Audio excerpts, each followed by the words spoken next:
Here live on RT International. Joti, a very good afternoon to you. The German MP, she was basically booted out from Parliament. She had neither chanted any slogans nor disrupted the session. So what's wrong with wearing a T-shirt with Palestine written across the front?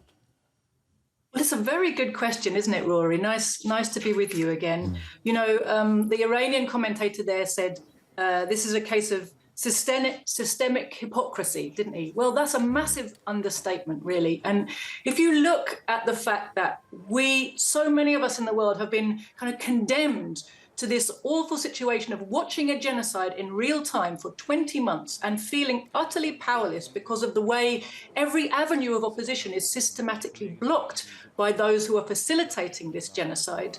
You know, we have now the latest blatant massacre of starving Palestinians who were gathering for food to be shot down, right? That's a palpable war crime, and it's an overt exercise in humiliation and degradation of those people. And while all these crimes have been being committed, not just the US government, but also in London, in Paris, in Berlin, and in Brussels, we see that our governments are sending endless plane loads of heavy munitions to aid in this mass slaughter of Palestinians and the wholesale of destruction of every building, every school, every hospital, every piece of infrastructure that makes life possible. So the West is 100% complicit, is an aggressor in this war. They're not a bystander. They've given unconditional political, diplomatic and media support, as well as direct military aid and participation in the genocide. And at the same time, they've criminalized and persecuted everyone in their own country who tries to genuinely stand up and oppose this genocide and say, I don't want to be complicit because I live in a country that's being complicit.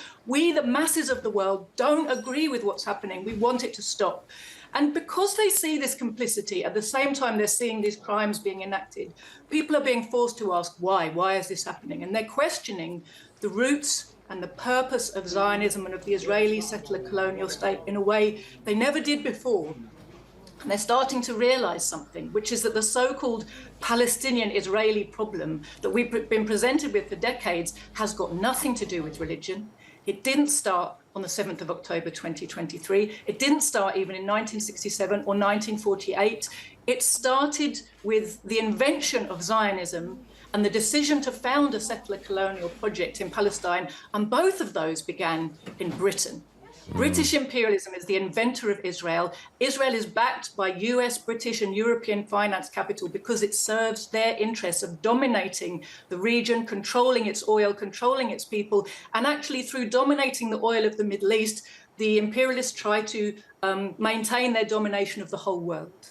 I think that's an amazing comment right there, Joti. I'm so pleased that you would come on network TV and spell it out so perfectly. Thank you for saying that, Joti.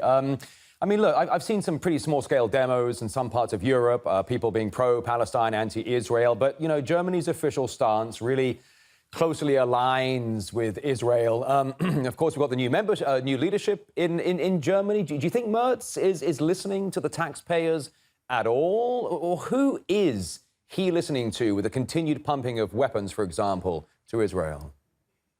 I think whichever government you choose, whether it's the right or the left, within the present setup, they are all servants of the same ruling class. And you see it with, you know, Trump replaces Biden, and he might be talking about peace, but he's sending the same weapons and facilitating the genocide. And we see the same thing exactly mirrored across Europe. You know, we change our leaders because we're angry with the policy, and we find that we've got the same policy because the people in charge are not the people we elected. They're the people who stand behind them with the money and who dictate the policy. Yeah, exactly, Joti. It's something that actually the Russian president said a few years ago in an interview with the German media. He says, you know, a presidential candidate says all these things, these great ideas on the campaign trail, gets into office, days later, men in dark suits with briefcases show up, and suddenly all the campaign promises go up into thin air. Joti, I wish we had more time for this conversation, but I look forward to welcoming you back for another chatter. Joti Brar is the chair of the Communist Party of Great Britain. Thank you very much for joining us today.